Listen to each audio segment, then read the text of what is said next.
Assalomu alaykum, xayrli tong barchaga.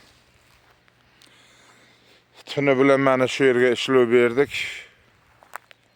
Mana shu maydonni haydab tayyorladik.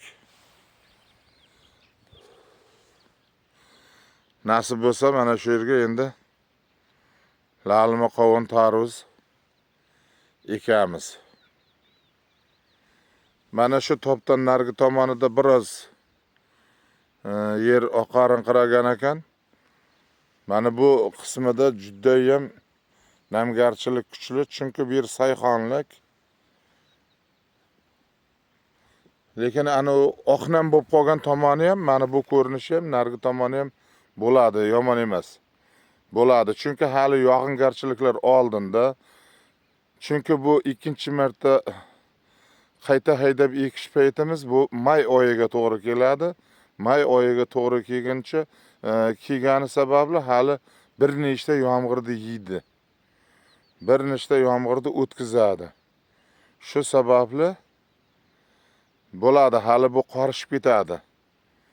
Hali o'zidan hali yana qancha ishlov beriladi.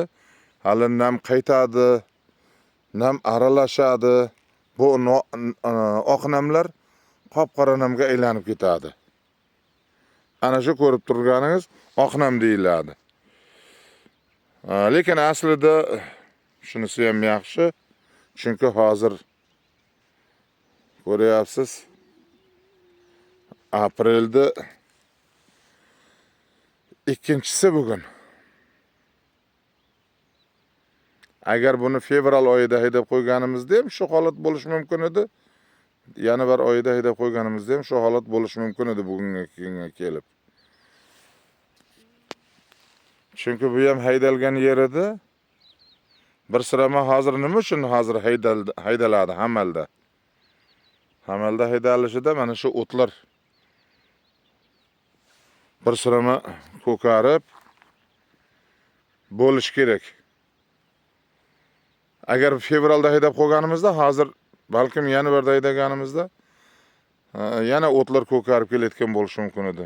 Keyin 3 marta haydab ekishga to'g'ri kelar edi. Yaxshi bo'ladi.